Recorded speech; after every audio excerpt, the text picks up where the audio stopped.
Welcome, Intro to Time Series Forecasting in Python. In this lesson, we will explore probability, statistics, and forecasting using Python. We will use real datasets to learn new skills for analyzing and predicting time-based data.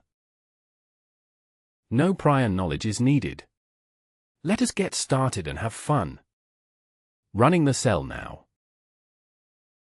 We will prepare our environment for analysis. This line hides technical warning messages. This line imports the warnings module and sets it to ignore any warning messages. This line is a comment explaining that the following imports are for data and plotting. This line imports the pandas library for handling data tables. This line imports the NumPy library for numerical operations.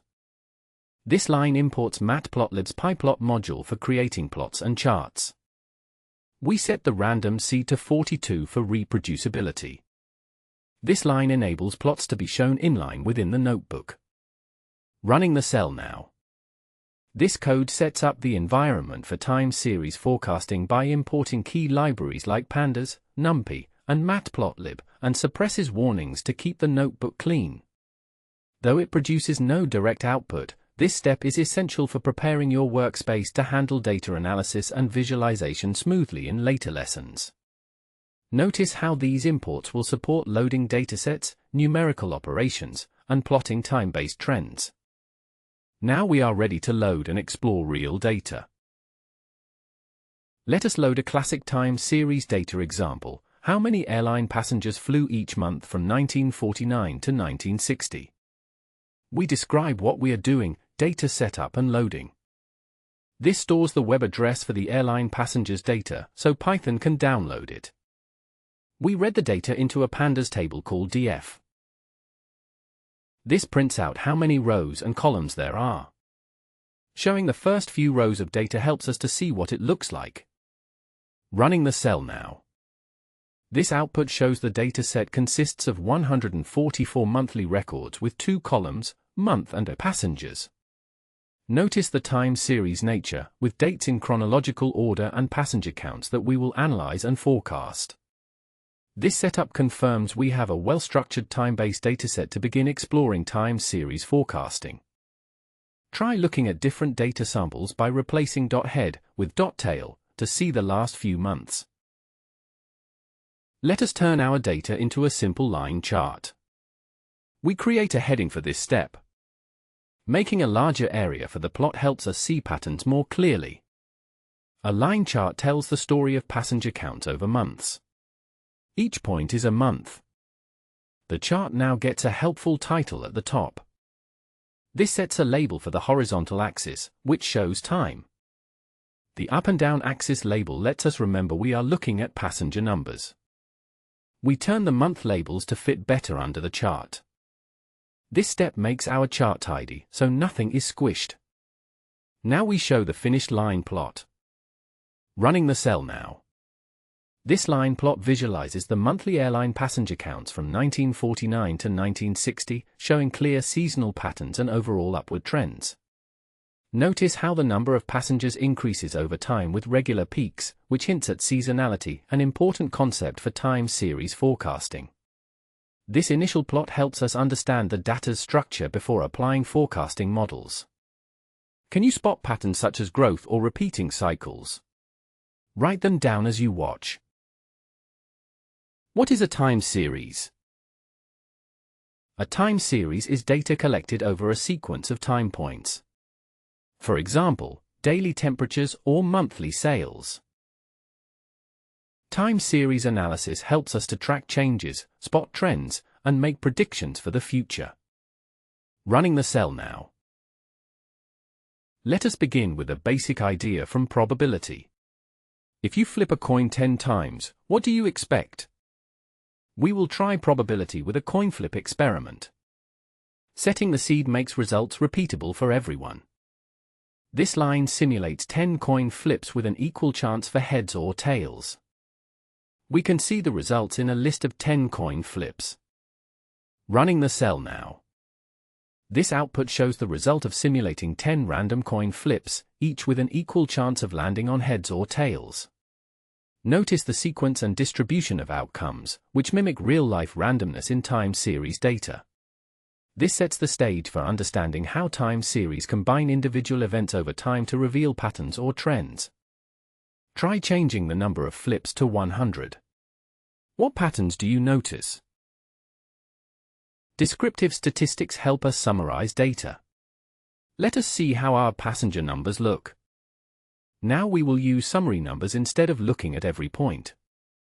Let us count total rows to find out how long our series is.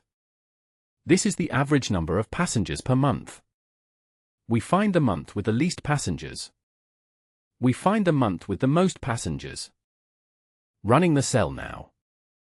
This output summarizes key statistics of our time series data, showing it spans 144 months with passenger counts ranging from 104 to 622 and an average of about 280 passengers. Notice how these metrics give an overview of the data's scale and variability, which is essential before analyzing trends or making forecasts. The intent here was to understand the dataset's size and typical values to better interpret its time-based patterns. Ask, what might cause the highest or lowest counts in real life? Think of real-world events. Data can have missing pieces. We need to check for gaps to keep our analysis accurate. We test if there are missing entries in our table. If there are any missing values, it prints true, otherwise, false. To handle missing data safely, we remove any rows containing gaps. The clean data without missing values is stored in a new variable. Running the cell now. Here, the code checks if the time series data contains any missing values using df.isnl.values.any. The output false tells us the data is clean with no gaps or missing timestamps, which means we can proceed confidently with analysis or modeling without needing to fill or remove data points. This step ensures the integrity of the time series before spotting trends or making predictions. If your data shows missing values, try filling them with averages using .filner. Bernoulli distributions model true or false outcomes, like success or failure. Let us simulate this for 12 outcomes where success chance is 70%. Now we explore probability with random yes or no experiments, called Bernoulli distributions. We bring in a statistics tool that lets us make these random draws. We create 12 results where each has a 70% chance to be a success. This shows all simulated outcomes. Each one is a 0 or 1 for fail or succeed. Running the cell now. Here, the Bernoulli distribution simulates 12 random outcomes with a success probability of 0.7, representing binary events over time. Notice that most values are 1s, indicating a trend toward successes, which reflects how time series data can capture fluctuating states at each time point. This code helps us understand how to generate and interpret simple binary time series data. Try adjusting the probability p for different scenarios, like 0.2 or 0.9. The binomial distribution counts how often something happens after many tries. For example, 12 coin flips. Now we use a binomial distribution to count how many times we succeed in multiple attempts. We load a Python function for this statistics model. This sets the number of total attempts we want. Here we set the chance of success for each try. We now simulate 8 series of trials using our settings. You can see how many successes we got in each group of 15 tries.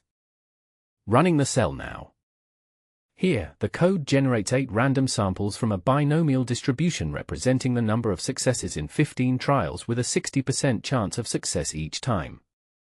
Notice the sample values mostly center around 9 or 10, reflecting the expected average of 15 times 0.6 is equal to 9 successes per trial. This example shows how time series data can include count of events occurring over repeated trials or time points. What happens if you change the number of trials?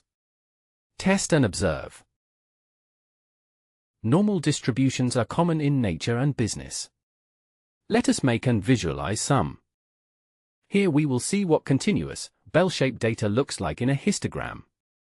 We create 1000 numbers with a mean of 0 and a spread of 1. Now we show the spread as a histogram with 30 bars. The title helps us remember what the chart is showing. Our x-axis shows the value range. The y-axis tells how many values are in each bar.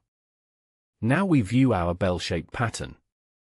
This is a normal curve. Running the cell now. This histogram shows the distribution of 1000 randomly generated values from a normal, bell curve, distribution, centered around 0. Notice how most values cluster near the middle, with fewer values farther from the center, illustrating the typical shape of continuous data. This visualization helps us understand how data values are spread over time or events, a key step in analyzing time series patterns. Try using scale equals 2 or size equals 100 for different shapes and samples. The central limit theorem says that means of random samples often make a bell curve, even if data is not bell-shaped. Let us try that out. Let us try out sampling from a different type of data to see how averages behave. We make a fake population with big differences between numbers using an exponential distribution. Now we take a lot of random samples, each made from 30 values, and save their means. We show a histogram to see the shape of all the sample means. The chart gets a fitting title for our experiment. The values along the bottom are the means from each sample. The count is how many means fall in each group. Look how the distribution of sample means is almost a normal curve. Running the cell now. This histogram shows the distribution of sample means drawn from an exponential population, illustrating the central limit theorem. Notice how, despite the original data being skewed, the sample means tend to form a roughly normal, bell-shaped, distribution, which is key for making reliable inferences in time series analysis.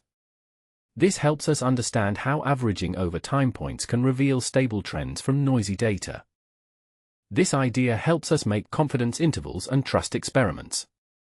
How does the histogram change if you sample more or fewer points? Suppose we want to estimate the true average monthly passengers. A confidence interval gives us a likely range for the mean. Let us see how to make a confidence interval for an average. We bring in some statistics functions for this calculation. Calculate the average monthly passengers. Find out the spread of passenger numbers. Get how many months we have. Use the t-distribution to build a 95% confidence interval. We print the range where the true mean probably lies. Running the cell now. This output shows the 95% confidence interval for the average number of passengers in the dataset, ranging roughly from 260.5 to 300.1. It reflects the code's intent to quantify the uncertainty around the mean passenger count over time, helping us understand the range where the true mean likely falls. Noticing this interval is key for interpreting how stable or variable the passenger counts have been in this time series.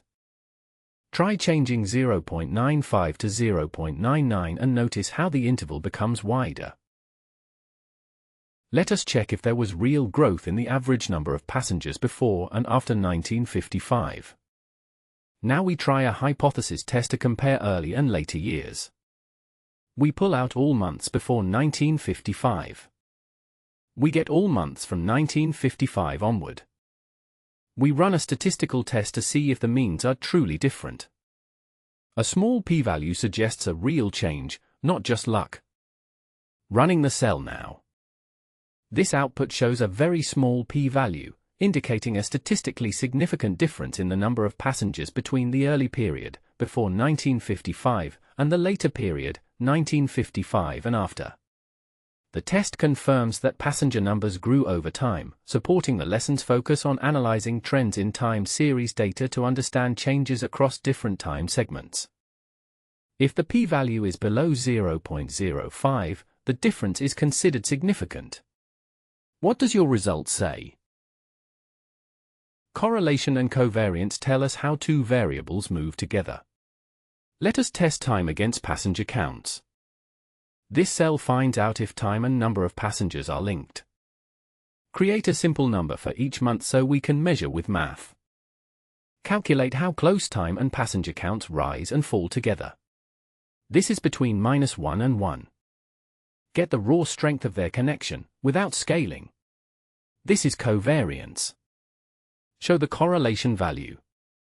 Show the covariance value. Running the cell now. This output shows a strong positive correlation of about 0.92 between the month number and the number of passengers, indicating a clear upward trend over time. The high covariance value also reflects this consistent increase. These results confirm the lesson's goal of understanding relationships in time series data, helping us see how passenger counts grow as time progresses. If correlation is close to 1, it means as months go forward, passengers increase. What do you see? Now let us make our first prediction. Can we guess passenger traffic with a straight line model? We will fit a simple straight line model, also called linear regression. Load the regression tool from scikit-learn. Create a new regression model. Use month number as our input variable. Our output variable is the number of passengers. Fit the line to our data to find the pattern.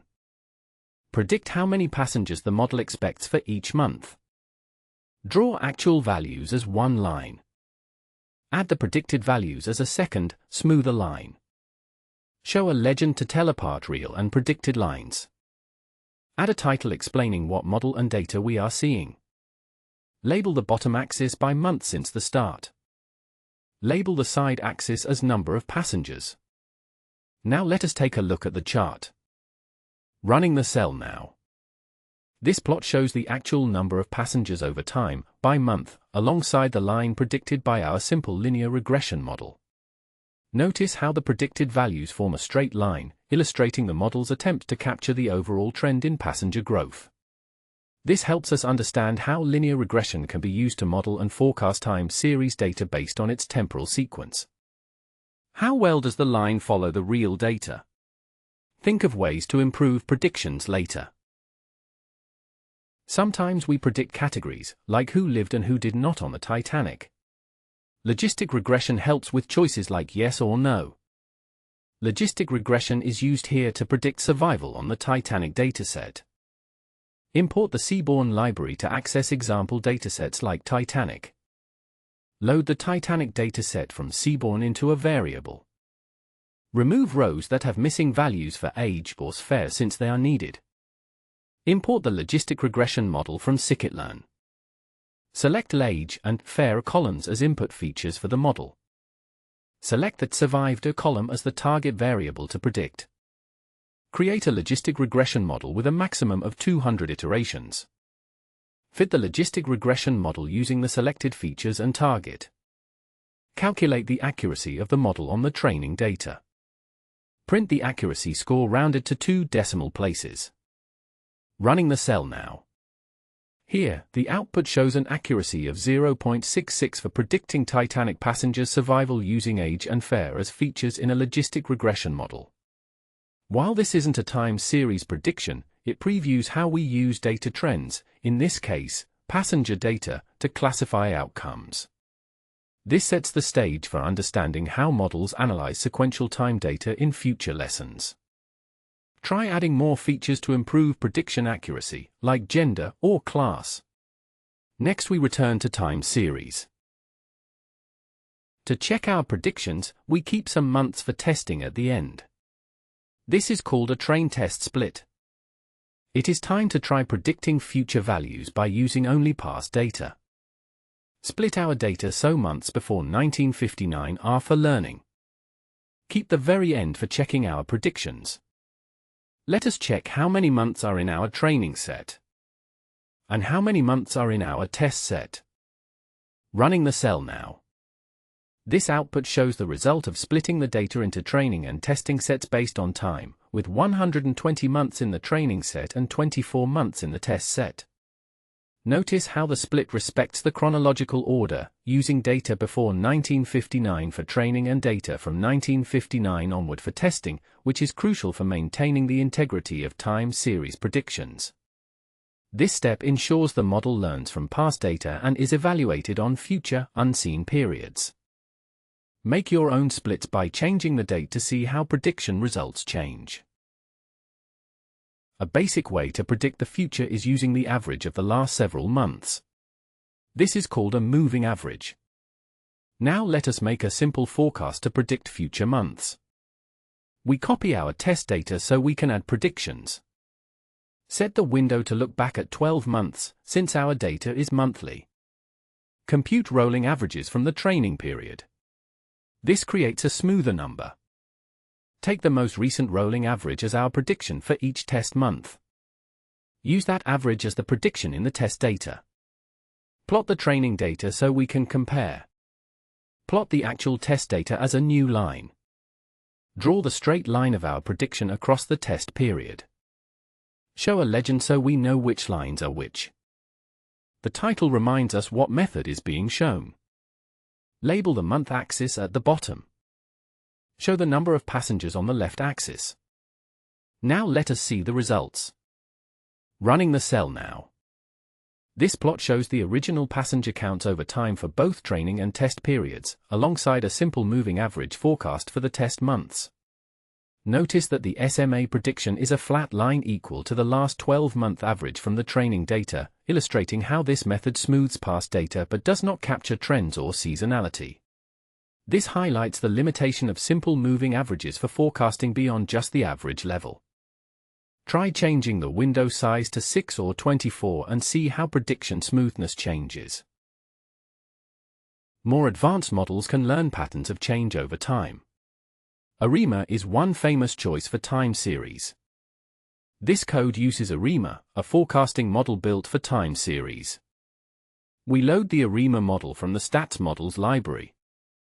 Set up a model where a number depends on the previous number, trends, and random jumps. Now we train ARMA using our training data. Generate predicted values for each month in our test period. Copy our test frame to avoid changing the original. Store the predictions next to real data for easy comparison. Draw the learned pattern from the training period. Mark the real values in the last months. Add ARMA model predictions as a third line. Show which line is which with a legend box. Add a title telling us which method is used. Label the months. Label the passenger counts. We see the final forecast and how well it tracks the actual pattern. Running the cell now. This plot compares the original passenger counts in the training and test sets with the ARMA model's forecast for the test period. Notice how the forecasted values follow the general trend of the test data, demonstrating the model's ability to capture time-dependent patterns. This illustrates how ARMA can be used to predict future points in a time series based on past observations. ARMA prediction lines can sometimes follow data more closely. Try changing 111 to 212 and compare results. Let us create our own data that shows what might happen if sales grow with seasons and some random ups and downs. Here we will make a fake sales dataset, mixing patterns with randomness. We fix the seed so our numbers can be repeated. Create month numbers from 1 to 60. Add a repeating wave for seasons, like summer peaks. Increase numbers over time to show long-term growth. Random ups and downs make it more realistic. Combine all pieces into the final sales total. Make a line plot of sales over the 5 years of months. Title tells us what data we made. Label months across the bottom. Label the side axis as total sales. Show our custom pattern. Running the cell now. This plot shows a simulated monthly sales time series over 5 years, combining a clear upward trend with a repeating seasonal pattern. Notice how the sales generally increase over time due to the trend, while the seasonal sine wave creates regular peaks and troughs each year. This visualization demonstrates how time series data can capture both long-term growth and cyclical fluctuations, key concepts in understanding and analyzing time-dependent data. Can you spot the upward trend and the seasonal repeats? Try adding more years or different patterns. Now let us try working with a real dataset about daily minimum temperatures in Melbourne, Australia. We move on to using weather as a real-world time series. Set a web address for daily weather data. Read the CSV file into a pandas data frame. Convert the date column so pandas recognizes it as dates. Set the date as the index for easier plotting and time selection. Draw a line plot to see changes in temperatures day by day. Add a clear title about what the data is. Label the time axis at the bottom. Label the minimum temperature axis. Now display the plot of daily minimum temperatures. Running the cell now. This plot shows the daily minimum temperatures in Melbourne over several years, with the dates on the x-axis and temperature values on the y-axis. Notice the overall seasonal patterns and fluctuations across time, illustrating the core concept of a time series, data points ordered sequentially by date. This visualization helps us observe trends and variability in temperature, setting the stage for deeper time series analysis. Try zooming in on different years or months by slicing the data frame, for example, temps.loc 1990. Take a screenshot of your plot and share your work in the comments. Please subscribe for more projects. Best practices for time series. Always check for missing dates or jumps in your data. Use train test splits that respect time order. Do not mix past and future. Visualize everything to spot surprises early. Try simple models before advanced ones. Running the cell now. You can create new columns based on dates, like finding average temperature for each month. Let us learn a quick trick for grouping by months or other time units. Make a new column for the month number in the index.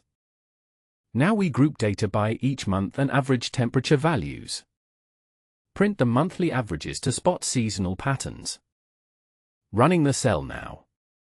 Here, we created a new feature, the month, from the date index to analyze temperature trends across the year. The output shows average temperatures for each month, revealing clear seasonal patterns that can inform model design and feature selection. This step emphasizes the lesson's advice to explore time features and visualize trends before building models.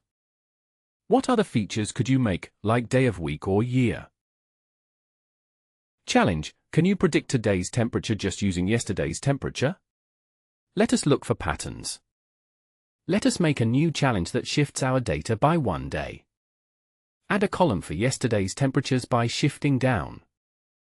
Draw a scatter plot to check if today's temperature follows yesterday's. Add a chart title to clarify the experiment. Label the previous day's temperature axis. Label the current day's temperature axis. Now see if dots form a line, pointing to a connection between days. Running the cell now. This scatter plot compares today's temperature to yesterday's by shifting the temperature series by 1 day, helping you see the relationship between consecutive days. Notice the positive trend, which indicates that temperatures on consecutive days are correlated, a key insight for time series modeling. This visualization reinforces the best practice of exploring temporal dependencies before building predictive models. Try making your own shifts, or test with last week's temperature. What do you observe? Recap: you are now ready for time series analysis. You learned how to summarize and plot time-based data, build simple forecasts and advanced models, handle missing values and practical real-world datasets. Keep experimenting. Every dataset is a new story to discover. Running the cell now. Thank you for joining. Try the exercises, pause as you need, and share what you learned. For more videos, please like, subscribe, and turn on notifications. See you next time for more Python learning. Running the cell now.